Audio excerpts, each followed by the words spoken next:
So I wanted to address it by answering some questions and actually just discussing the differences and showing it to you because sometimes just showing it is a little bit easier.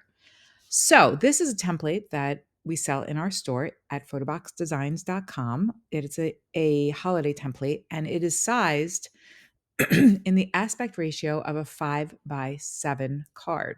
Basically, it is a very common size that people will use when they send out holiday cards, 5 by 7s. So, but what does that mean exactly? The question I had today was if I buy a template from you that's 5 by 7, can I print it larger?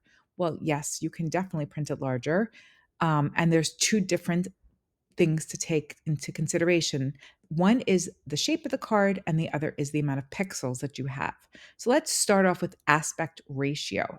If you look here, the best way for me to explain this and show it to you is by using the crop tool. I like the crop tool because it shows you the different varieties of aspect ratios.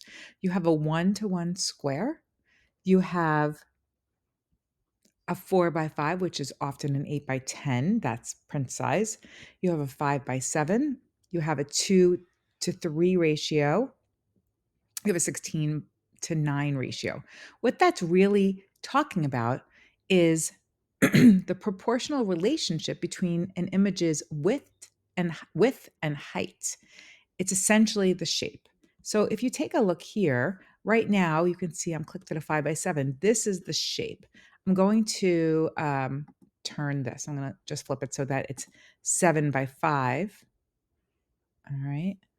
And you'll see now, oh, I'm just gonna press check and delete these pixels for a second.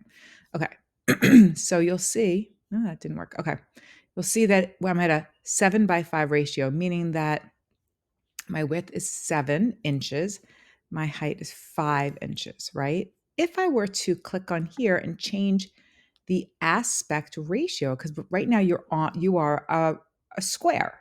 I mean, I'm sorry, you are this is a rectangle.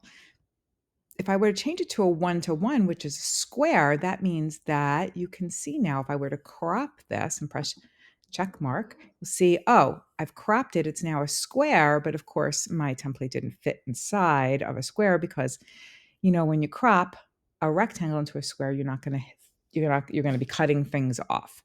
So I don't want that to happen, but I wanted you to see the difference. Let's just go a step backwards and make ourselves a rectangle. Let's say you said, oh, I have this 5 by 7 card. Can I print it as an 8 by 10? Well, look what happens if I click 8 by 10. I'm going to flip it. So now this is a 5-to-4 ratio. If I were to pull it out, it's not going to meet the edges of my card. You see, if I wanted to meet the edges of my card, you're actually going to be cropping off the sides. It's fine on the top, but the sides are going to be cropped off because an 8 by 10 ratio is different than a 5 by 7, meaning that the proportional relationship is different. So let's break that down a little bit. If you have, let's say, a 2-3 relationship, okay, which is like a 4 by 6, all right, 2-3, that essentially means that the height is 1.5 times longer than the width. So no matter what you do, if you want to print it at a 4 by 6, great. But if you want to print it at, let's say, an 8 by 12, that would work also because you've now kept your height and your width the same proportion. The way I like to think about it, and helps me to understand this a little better, is I think, well, if I have a 4 by 6 card and I want to print it a little bit larger, I can do that if I double my 4, right? If I double the side that's 4 inches to 8 inches, well, I still have to then double the other side, which is 6 inches to 12 inches. So now I would have an 8 by 12. So in this, an 8 by 12 is the same shape as a 4 by 6. And if you continue to do that, let's say you triple your 4 inch side. So you have 12 by 18. I'm time 4 by 3. I'm timesing 4 and timing 6 by 3. So this is the same shape, Okay. Even though a 12 by 18 is obviously larger in size, it is still the same shape as a 4 by 6. I hope that makes sense. So let's talk about upsizing. Upsizing is different. All right. So what I want to do is I want to, if I look at my image right here on top and I go to image size, you're going to see that I am 14 inches by 10 inches, right?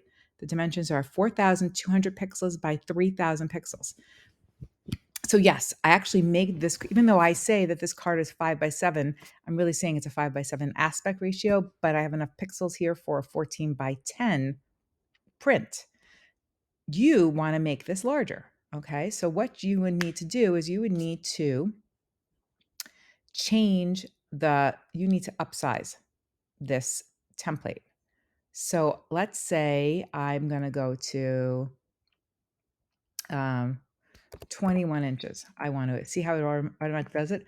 I want to go to 21 inches here, which is 15 inches of height. I'm going to go here. I'm going to say preserve details from my enlargement. And I'm going to say, okay. And right now, I have now upsized this, meaning I have now, look again, image size. Now I have 6,300 pixels by 4,500 pixels, which can print as large as a 15 by 21.